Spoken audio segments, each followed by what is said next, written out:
Salut, on se retrouve aujourd'hui donc pour le calendrier de l'Avent et nous allons faire le tirage du jeudi 16. Voilà, donc un tirage relationnel. Voilà. C'est parti donc pour le jeudi 16 décembre 2021. Quels seront nos partages relationnels avec les autres, avec les autres ou avec notre autre peut-être?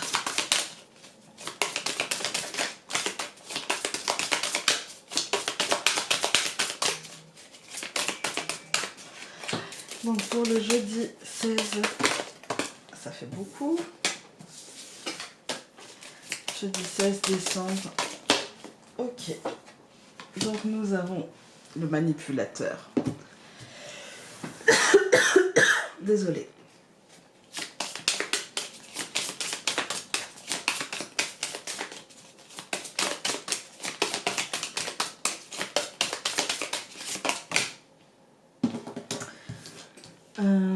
Verbaliser l'implicite, encore une fois.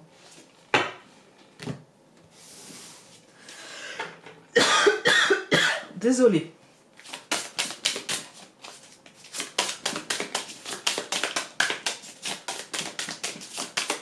Oula. Le corps de pouvoir.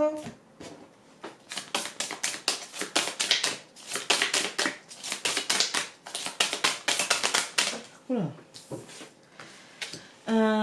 On peut facilement convaincre les gens.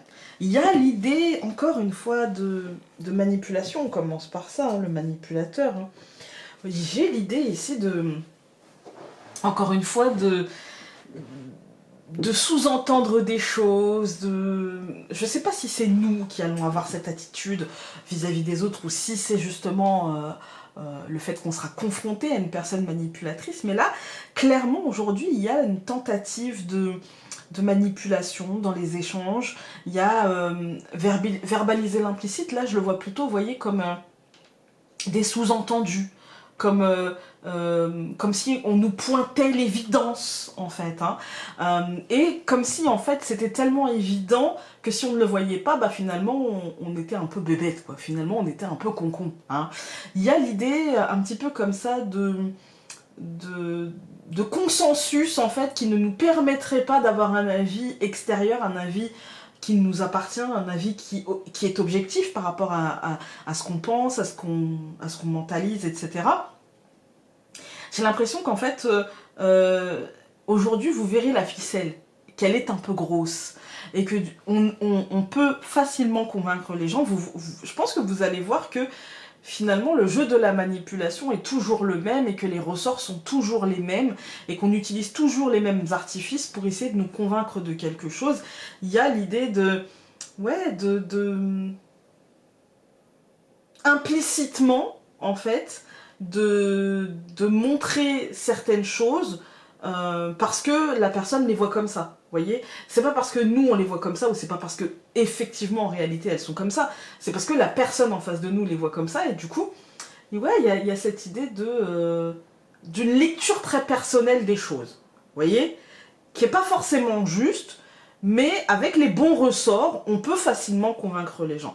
Il y a aussi l'idée qu'aujourd'hui, on peut avoir force de persuasion. Dans le bon sens, j'entends. C'est pas que dans le mauvais sens. Hein. Aujourd'hui, on peut être doué de bons mots qui permettront justement de convaincre les gens par rapport à ce qu'on pense. C'est un peu de la manipulation aussi. C'est-à-dire que c'est nous ou on peut être confronté à quelqu'un comme ça. Et c'est pas toujours pour du mauvais. Mais on peut réussir à faire entendre notre voix, dans le bon sens, hein, à verbaliser les choses qui implicitement seraient comprises, mais parce que parfois l'implicite, c'est aussi comprendre ce qu'on a envie de comprendre. Hein. C'est aussi ça l'implicite. Hein. Je ne dis pas clairement les choses, je fais sous-entendre que je pense que la personne a compris, mais ce n'est que ma pensée. Si ça se trouve, elle a tout compris de travers hein, par rapport à ce que moi j'avais envie de verbaliser. Il y a l'idée de... Ouais, ça peut être dans le bon sens, comme dans le mauvais sens. Ça peut venir de nous, comme on peut être confronté à ça. Alors, jeudi 16 décembre.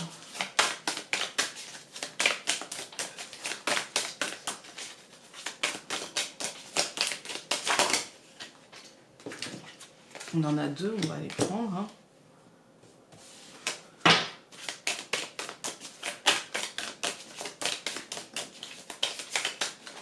Encore une fois, je ne vais pas tenir compte des indications du livret. J'ai envie d'y aller en mode ce qu'on m'envoie, ce que je ressens, ce que ça fait vibrer en moi. Aussi pour vous montrer qu'un oracle peut être utilisé comme ça et qu'on n'est pas obligé d'avoir la tête collée sur le livret, quoi. Que ce soit d'ailleurs l'un des miens ou que ce soit n'importe lequel. Hein. Un oracle très simple comme un oracle très pompeux.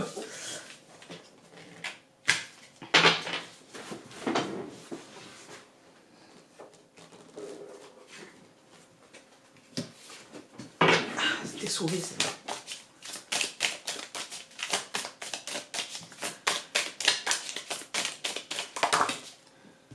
Il y en a deux. Allons les prendre. Alors, bah, il a été bavard aujourd'hui. Hein. Moi, avec l'oracle G, toujours en tenant compte de ce qu'on a vu avant, hein, avec l'oracle G, moi j'ai l'impression que le manipulateur, en fait, essaye de... Que ce soit nous, hein, d'ailleurs, que ce soit une manipulation, une auto-manipulation, j'ai envie de dire, ou que ce soit nous qui essayons de convaincre l'autre, essayons de le mener là où on a envie, ou qu'on sente que l'autre essaye de nous mener là où il a envie, il y a comme l'idée d'une pensée figée, d'une pensée enfermée, d'une pensée trop structurée, et du coup qui est trop cadrante et enserrante. Moi j'ai l'idée d'un carcan de pensée, d'un carcan comment dire, d'échange en fait, vous voyez, c'est très cadré, c'est très... on peut pas tout dire, on peut pas tout faire, on peut pas... Il y a l'idée comme ça de limite, en fait, hein. Il y a l'idée de limite. Et pour autant, c'est, je pense, plutôt positif, et moi je le sens plutôt comme un défi que comme quelque chose comment dire, de bloquant, vous voyez. Je le sens plus comme un défi. Il y a comme l'idée de... Ben en fait, mon défi du jour va être de convaincre, mon défi du jour va être de me faire entendre, va être de, quelque part, mettre les choses en place pour essayer de cadrer. Voilà, j'ai cette idée de cadrer, en fait. Hein. Et en même temps, du coup, ça va nous demander pas mal d'efforts parce qu'on a on a verbalisé l'implicite avec la pensée. On a vraiment cet effort de trouver les mots pour peut-être... Vous voyez, moi, j'ai l'idée de quelqu'un qui poserait des mots pour faire avancer l'autre de lui-même dans la direction souhaitée. Vous comprenez ? Il y a l'idée un petit peu comme ça, toujours un coup d'avance mentalement. Il y a le corps du pouvoir avec le lion, évidemment. Il y a l'idée de persévérance, il y a l'idée vraiment de poser des arguments, mais implicitement toujours, vous voyez, d'acheminer l'autre tranquillement, sans qu'il s'en rende compte réellement, vers quelque chose, voilà. Je pense que l'autre va s'en rendre compte, et je pense que du coup, cette stratégie, que ce soit nous qui la mettions en place ou non, nous demandera vraiment de la ruse et nous demandera vraiment de la bienveillance par rapport à ce qu'on est en train de faire, et aussi de la bienveillance par rapport à l'autre. C'est-à-dire je pense pas que c'est pour le mener vers sa perte, moi j'ai pas ce sentiment-là, hein. Mais essayer de le convaincre, essayer de l'élever, en fait, de l'élever un petit peu, vous voyez, de lui faire voir un petit peu les choses d'un peu plus haut, pour essayer de comprendre ce qui se joue réellement. Moi j'ai l'impression que c'est dans cette idée-là, en fait, que les conversations vont... en fait j'ai l'image comme un parent qui voudrait faire comprendre à son enfant qu'il a fait une bêtise sans lui dire que c'est une bêtise, vous voyez. Après, vous l'adaptez dans vos situations. C'est pas forcément un enfant, c'est pas forcément une bêtise. Il y a comme l'idée, vous savez, je ne te dirai pas que tu as fait une bêtise, je ne vais pas te crier dessus, je ne vais pas te punir, mais on va discuter et je vais te faire comprendre, par une forme de manipulation mentale, on va pas se mentir, que là, bah c'est pas bien, en fait. Hein. Mais je veux que tu le comprennes par toi-même et que tu te dises... toi-même, ah là, peut-être que j'aurais pas dû faire ça, en fait. Il y a cette idée un petit peu comme ça, pas la force brutale, mais plutôt la stratégie, en fait. Hein. Voilà. Écoutez, j'espère que ce tirage aura pu vous être utile aujourd'hui, et nous on se retrouve demain à la même heure pour un nouveau tirage. Salut!